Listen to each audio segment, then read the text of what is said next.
Hi Cameron. Hi Alex. This is Alex. This is Cameron. I'm Alex. We're gonna do some timpani today. Okay, timpani. So, just like with like snare drumming, the grip kind of. I mean, you don't really know much about it, I know, but like you have a little bit of space at the end, just because like that's how traditional's going.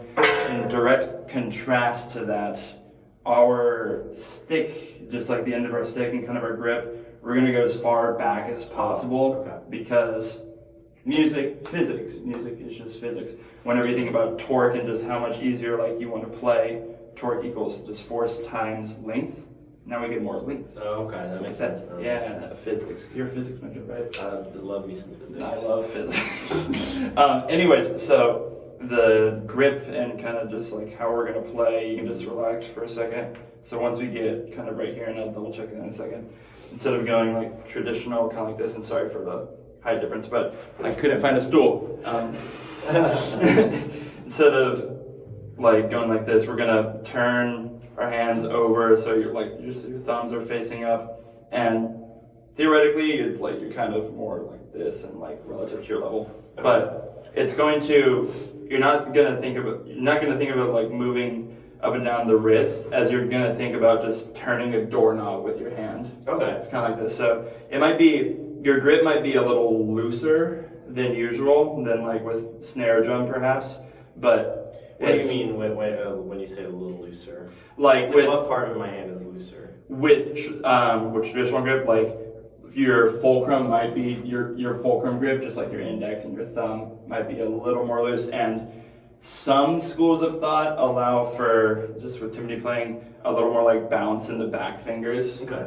With that, but we'll get that figured out in a second. Once we get playing, we'll double check that. But so it's just turning a doorknob in both hands, and you'll want to be striking 2 inches around like here. Okay. But 2 inches from here. From the rim? Yes, and also like about 2 inches, maybe a little less apart. You don't want to hit in the same space because, just, again, physics, it's going to be kind of a weird point because then you'll get a little like contrasting tones. Wait, now why do I not want to hit in the middle? I feel like that's where I would want to go immediately.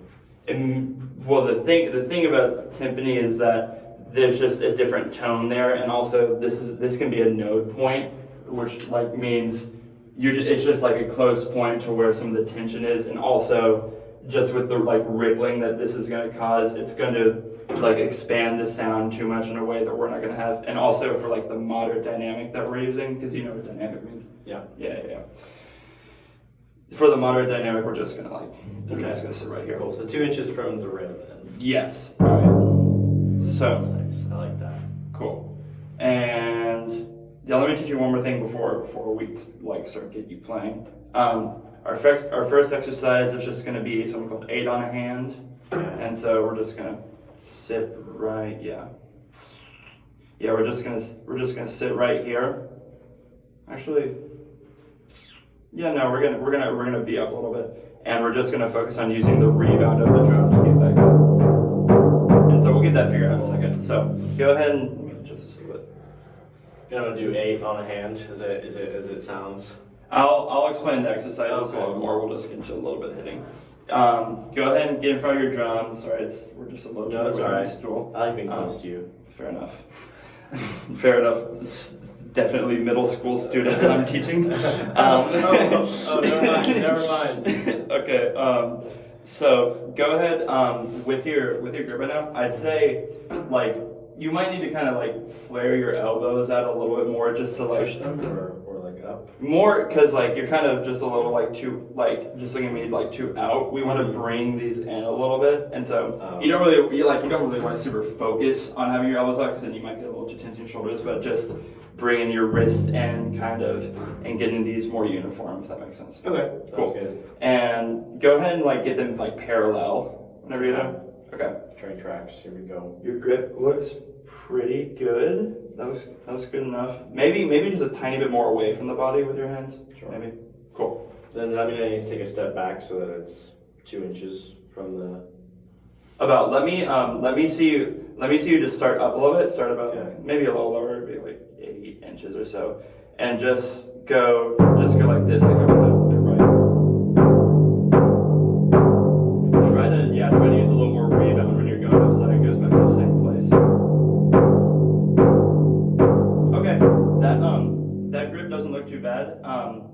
like, and just, there are different schools of thought on like how to hold your back fingers if they need to. I'd say try not to flare them out as much because you still want just that support, but yeah, the grip looks pretty solid for now, and good fulcrum, good job, and then just make sure you get in as far back as possible. Okay. That's like a physics thing, right? Like the where you pinch in, is that the fulcrum? Yes. Okay, cool. Yeah. Cool. So I'll like fully demonstrate 8 on hand now. So in the hand, say like we have a tempo, like it's like quarter note is going to be like 1. So this will be our tempo. Okay. Just imagine and watch my hands, watch my sound, and 1, 2, ready, go.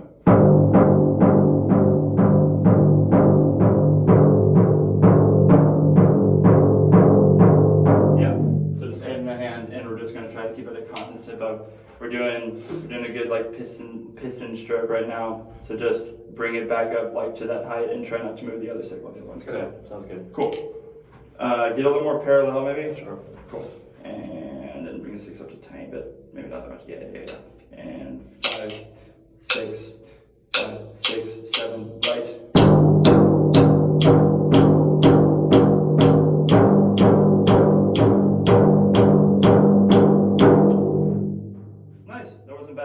I would say just keep trying to focus on like less like maybe less forearm action. Just keep rotating that doorknob. Okay. Keep rotating the doorknob. Cool. That makes sense. So, and then you'll also practice on your own because you're a very committed student. Yes, I'm a good music student. That's your livelihood. 30 minutes every day. You can do minimum. You can do more than 30. But so next exercise. Just get used to practicing and stuff. Chicken and roll. Okay. Great exercise. Different, a little bit different from how we did it on snare since we totally taught you how to do snare drum.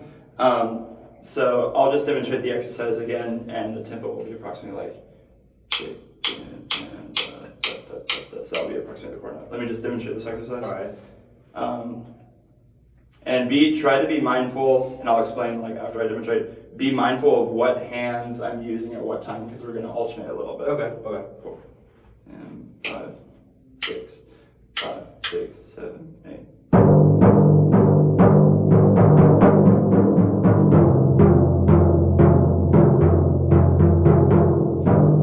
Let me restart that. Let's go with the exercise. Let me restart that. Okay.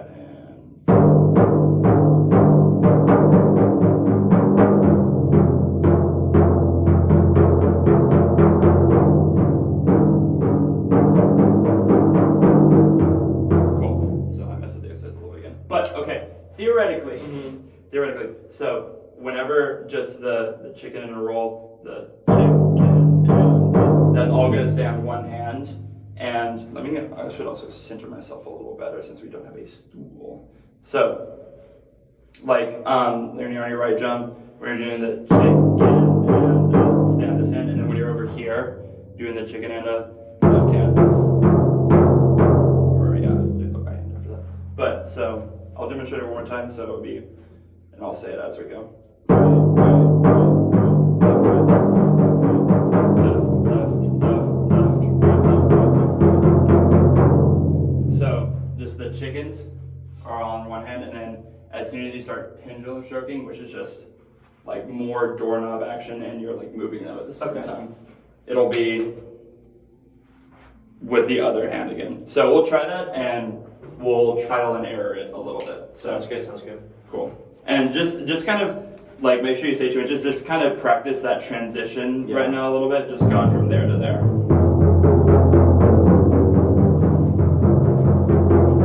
Okay. So I want to lead with my left hand so that I can transition, right? Yeah, it's like 1, 2, 3, switch, left, right.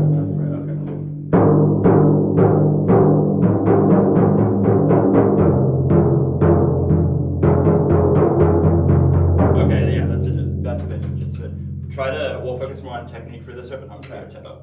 Cool. Do you think you got it down though? I think so. Maybe you feel like you're in a good enough position to like switch over there. Maybe, maybe make sure your body is like pretty centered. Yeah. Cool. Since we don't have a swivel chair to work with. Yeah, and I wish I had a stool right now. Okay, cool. What? I was just looking at time though. Alright, cool. So, chicken and roll, starting right, and we'll just cut like once you get back to the strum. Okay, cool. So piston and pendulum, and 5, 6, 5, 6, 7, 8. Switch. Switch. Yeah, that didn't seem too bad. Like all the technicalities are right. Just keep making sure, like, and it kind of sucks at this height because like we almost like have to use our arm, but just keep using that doorknob. Keep door bottom and keep making sure that those like back fingers. So I'm like relying a little too much on like my arm and wrist, like this. Yeah, just keep. I should more focus on like this. Be very French and smooth with the doorknob. Anyways, so we'll do one thing very quickly, just a basic teaching thing. So this should be tuned at F. Yeah, okay. So that's an F. Tuning on this sucks. But, so, part of the way we tune this, different than like brass, you can kind of just hear it. We got to get our ears like close up to this baby because all the overtone series, which you definitely know about as a 6th grader, basically the sound just gets complicated and you have to listen to it very close. My 6th grade student. So, like, here, so we're gonna go just a tiny bit over time, sorry for the wash. But listen to this now. Yeah. Oh yeah, there's like a lot of different sounds there. Kind of. Now put your ear like right around like here and stuff like that. Now you'll hear a ba, sorry, you'll hear ba much more clearly this time. Yeah, that's true. So this is the way that you like tune these drums. And as you probably have some sort of little introduction to, we have these tuning pedals. So like this is the way to tune it, but listen to the sound. So here goes sound.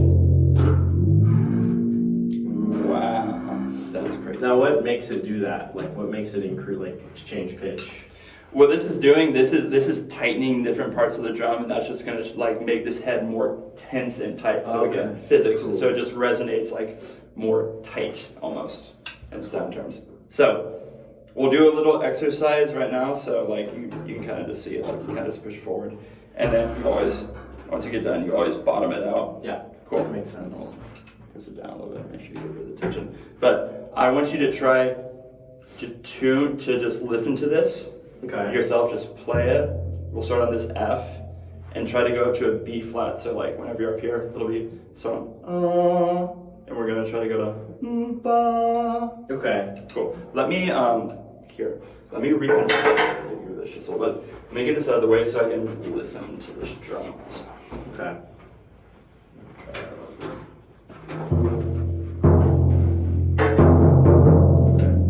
I want to go to. Can you do the note again? So starting like and put your ear whenever you tune, you're gonna put over your ear here. So we're starting.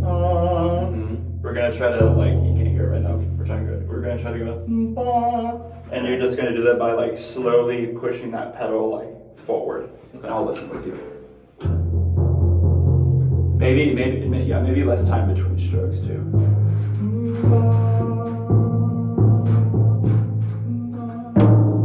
That sounds a little. That sounds like an A. That sounds like a half step through the.